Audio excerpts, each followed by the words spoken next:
Om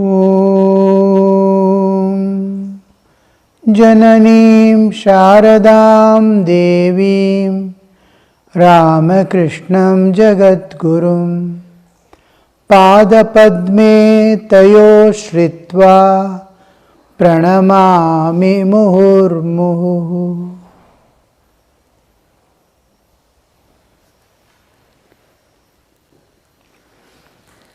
Yes, the Gospel of Sri Ramakrishna.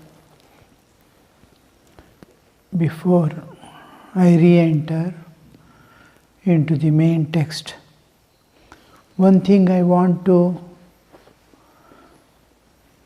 tell you is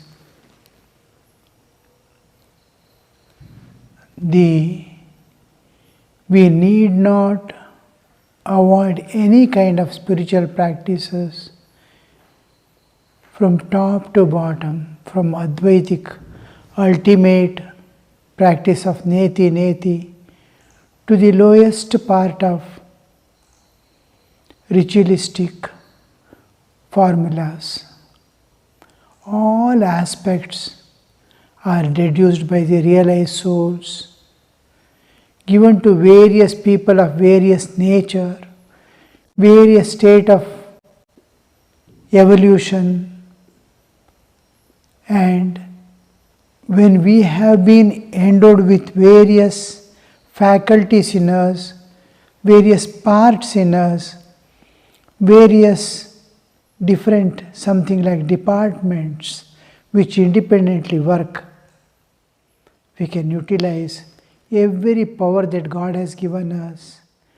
We have been blessed with body, with mind, with intellect, with senses, with heart, with pranas, energy. All these we can utilize to go towards God. And many people have queer understanding that Bhakti Yoga means I should not be yielding to Jnana, and Jnana Yoga means I should not be yielding to Bhakti. Bhakti is lower, Jnana is lower, this is superior, that I am going to take this. All these are not as. I have to reach what is the capital that you have. Utilize all that you possess, all that you have, to move towards the divine. Now, having reached the supreme reality, transcending the nature, going beyond, when a person reaches the absolute existence in Nirvikalpa or interacts with God personal in the Savikalpa Samadhi, having seen the real in any of its aspect, when he comes back, that supreme knowledge cannot be expressed by any means. And nobody can understand what he experienced. Because the Brahman or the God, whatever we may think of God to be according to our capacity, it is unlimited and inexpressible. What God is in.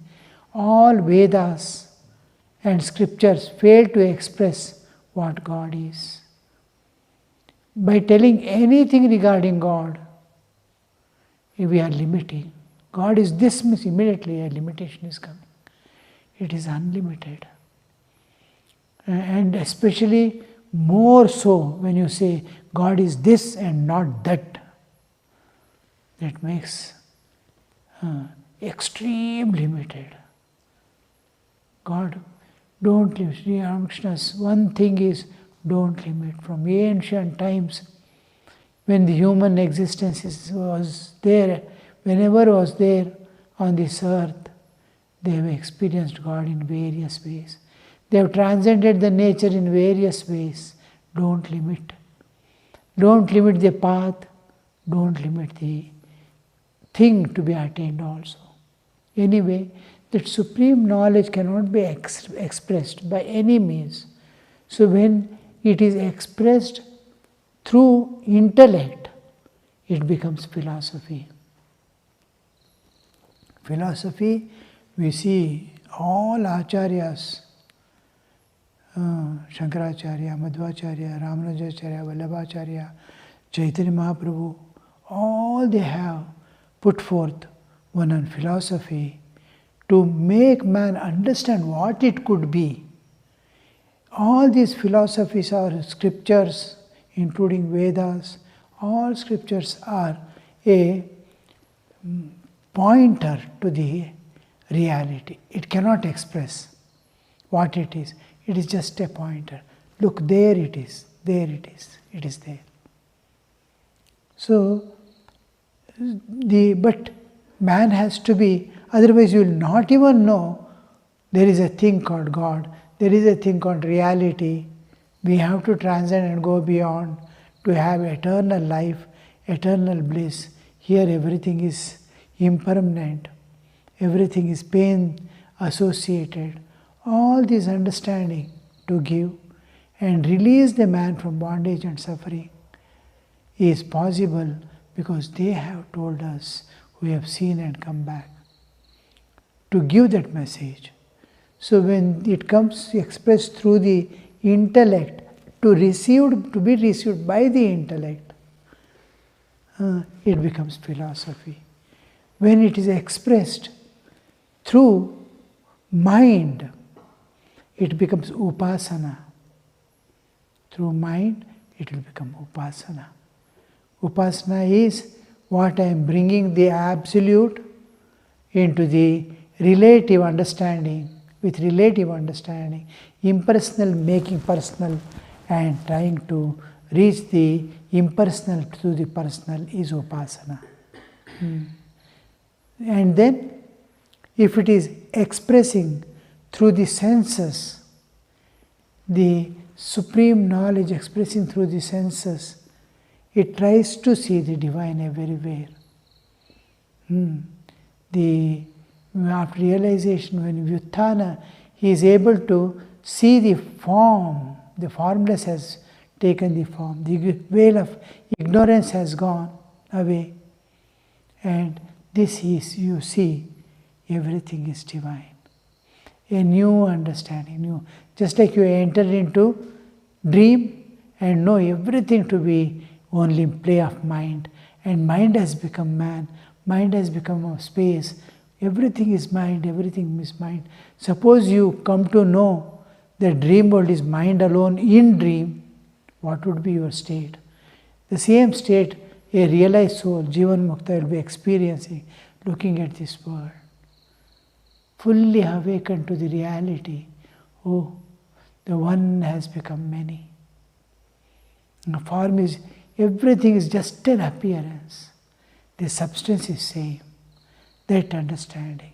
So Upasana is bringing the impersonal to personal and seeing it, worshipping it, or getting associated with in some form and transcending the form and going to the formless is Upasana.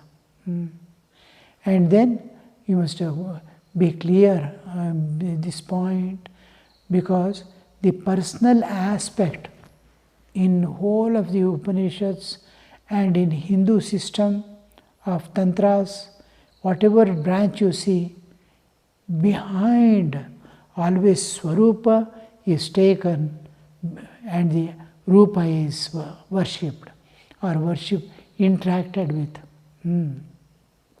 It is a signboard.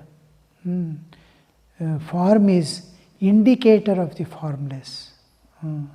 Just like sound. Sound is indicator of the silence behind. But our whole mind is caught by the sound and silence is forgotten. The more sound, the more silence is expressing. So anyway, when it expresses through senses, you try to see divine everywhere. By trying to see divine everywhere, you are slowly transcending the nature and going beyond. Similarly, when it expresses through the body-mind complex, this bodily existence, it becomes rituals, ritualistic worship. Through rituals, worship, homa, this, that and all, behind every act there is that absolute reality. Even doing homa, we have to draw the picture, two-dimensional picture of the whole universe, Bhupura. And then the yajna going on is to be seen. So it is slowly a process by which your consciousness is made to expand from the day-to-day life of small, limited consciousness to the infinite consciousness of the Brahman. We are expanding from bodily existence to the social existence, to the nature, to the Lord of the universe, to the Absolute. Stage by stage I am expanding myself. So this is the ritualistic worship. So everything, when it expresses through heart, it is direct expression, not the altered manifestation. When a formless is becoming form, taking form, it has changed to great extent as if it has changed its nature. But when it expresses as love, it has not changed its nature, not denatured. It is nature. As it is, it remains the love alone is direct manifestation of the Atman, so it doesn't get altered. So this, when we see all these things, you have been endowed with everything. You have a body. See, the ritualistic worship slowly makes you convert all actions into worship. It's stage by stage, you will begin with worship, work and worship. Slowly you evolve to the stage of seeing work as worship, work and worship. You are doing work and worship. As your contact with the Divine increases, enhances, you are going deeper and deeper. Slowly work and worship becomes work as worship. Then after realizing God, you will see work is worship. So different stages. Similarly, so all work is slowly becoming a worship unto the God. I am sacrificing myself. Ultimately, it is self-offering. It is not work at all. Lastly, I am offering myself. In the night, every night, when we go to bed, sleep, we are supposed to think of the Brahman and myself as the last oblation and enter into sleep. What we offer in the homa is called oblation, ahuti. I am going to offer myself as the ahuti in the Parabrahman, the Absolute. So that is the last. With that you will enter into sleep. So that the ritualistic worship, ultimately you are slowly moving towards offering yourself into the Absolute. So you need not, what I am telling is, God has given various levels of our being. We are from bodily existence to the scholastic existence. We have various layers. Utilize everything. Why should I leave my heart or why should I leave my senses and go ahead? Maybe I will utilize all the faculties given to me, all powers given to me, all things that God has given me, so that I can go faster. If there is perfect harmony within, harmony in my sadhana, harmony in my life, then there is no conflicts, there is no any problems. smoothly everything I am utilizing to go towards God. So this is important, because otherwise when we are going, we cannot mix with everyone. Devotees become a small circle by themselves, then neti people will become a small group. There will be split. You cannot, if you are universal, you can be there with everyone. That is the main Advaitic, essence of Advaita. This one is, you can be with anyone. You can go with anyone, anywhere, that nothing will affect, because jnana is there in you. You know how to convert. It is like you are having gold. You can convert into anywhere in any nation, anywhere into. Otherwise, your rupee will not work in US. It is just a paper. It has no value at all. But if you have gold, you can convert it into dollars. You can convert it to any country, their own currency. You can convert. So you must be like that gold. Jnana is that gold which makes you utilize everything to go towards the divine. This is what I wanted to tell today, because after a few days it will be totally evaporated from my mind. New things appear, these are important things, because we need absolute perfection in our sadhana. Anyway, we will continue with the gospel. The tiger's issue was there yesterday. What do you say about Naren, Thakuras? When people go on telling something regarding you, how do you feel? How do you tackle it? Naren simply says, I will think dogs are barking at me. Thakur says, oh, no, not that, not to that extent. You must learn to see divine in everyone. Here, another picture, the master, M. He is giving earlier itself the signs of Naren. He is having a look of lover of God. And he had the look of a lover of God. In the important feature of lover of God is, whenever he sees something, the renunciation, suppose I am walking on the path of jnana, and I have renounced everything, I will be looking at everything, whether it is a problem or a help or anything, looking at a person or an act or anything happening in the society, everything with the eye of renunciation. Lover of God will be looking with the eye of love.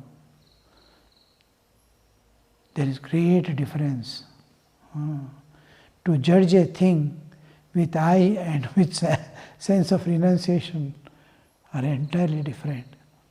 Now, Naren is telling, I think I will think that dogs are barking at me.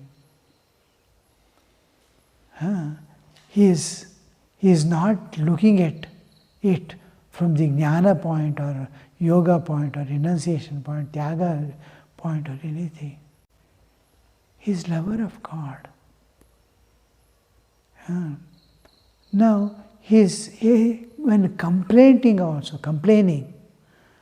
I have a complaint, I am complaining about someone, I am complaining with the eye of love, is different from complaining with eye of renunciation.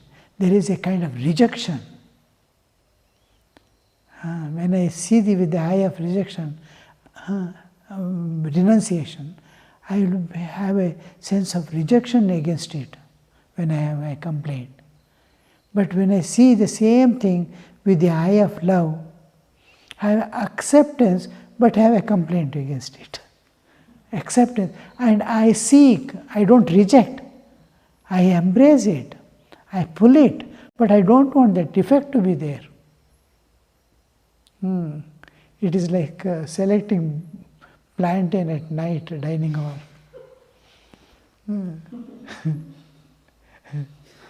Lovingly I will take out what is good. So, the Naren has that. Now it looks like he is rejecting like. A few things we must analyze properly and see how the lover of God looks at a thing. Primary thing is, there is in the simplest expression of love of God is, I love my Ishtadevata. My object of, in what way I want to see God. That I love. And how I approach it, in the simplest way, I love my Ishtadevata. When it comes to the expansive understanding of the same love, then he is loving, it implies loving everyone, all beings. If you expand the meaning of lover of God, it includes everything. If in the simplest way, expression of love of God is to focus the whole light of love on the Ishtadevata. When it is expansive understanding, then the focus, the reflector is taken away. It spreads on all directions. This is what we see in Naren's life. Now he is trying to focus it. Now Thakur is trying to remove that reflector behind and make it universal. It's love, both are love, lover of God. Lover of God, loving, that's why he gets so much wonder. One day I will teach this truth to the world. If I get an opportunity to teach.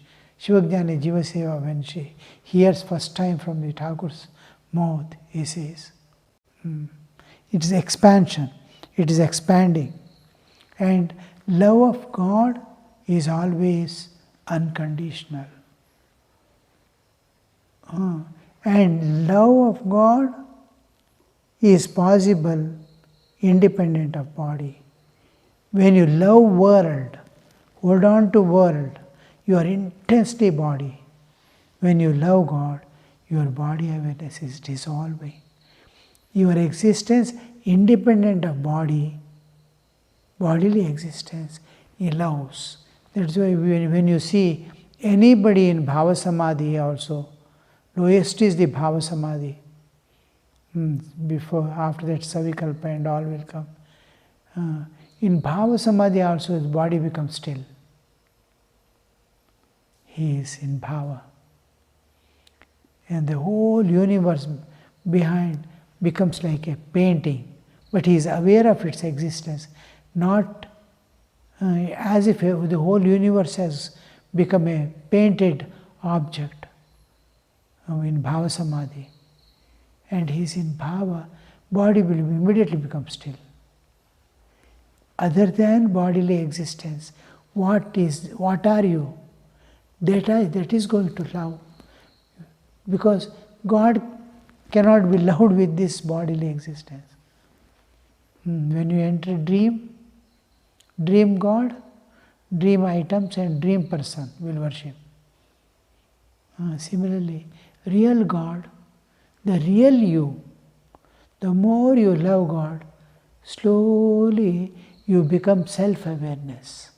You are moving towards Atman. When you are holding on anything in the world, immediately you are becoming more and more body. Holding anything in this world is your body.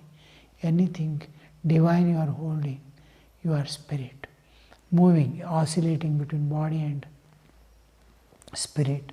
So love makes you slowly go backward to your Atmic awareness. Every lover of God is independent, slowly becoming independent of body.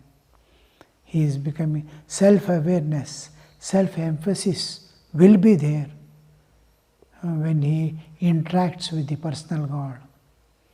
It is independent of body. And love is unconditional. The moment love is unconditional, and where you give your everything there, love of God means you cannot, there is no compromise. You have to give everything. Like the Janaka story. You have to give everything. When you give everything there and love is unconditional, today only I will love you, tomorrow no, with some condition, no. If you don't do this one, I will not love you. No. It is unconditional. And the unconditional is eternal. So when the love is unconditional, you are free from dualities of the world. There are no dualities. You are free from the dualities. You have same-sightedness. Loving God in any of His aspects makes you have equanimity in this world. Science of Naren. Sameness. No. Then mind is free from confusion, because love is unconditional there. No confusion, no attachments and aversions. Because it is, magnet has caught you. You cannot be moved from there now. So that is that we call the science of lover of God, when he says, you see how many things are there behind. So you will see all these qualities of lover of God manifesting in Naren. One by one, one by one, one by. If you just go on analyzing how the self-awareness, I am Atman, this we will not understand by loving a form, God with form, what it has got to do with the self-knowledge. It is emphatic, emphasis on self. The more you love God, you are emphasizing I am spirit. Spirit alone can love spirit. Spirit cannot love matter. Matter cannot love spirit. The moment I turn to matter, I am matter, I am body. The moment I turn to spirit in any aspect, I am spirit. Love is possible between the same species. So we see these signs clearly in Naren. Remember what I tell, try to remember. Because what are the signs of Jnani? What are the signs of Yogi? What are the signs of Bhakta? What are the signs of lover of God? Bhakta and lover of God, there is little difference. Devotee and lover of God, there is difference. Devotion is variable, love is invariable.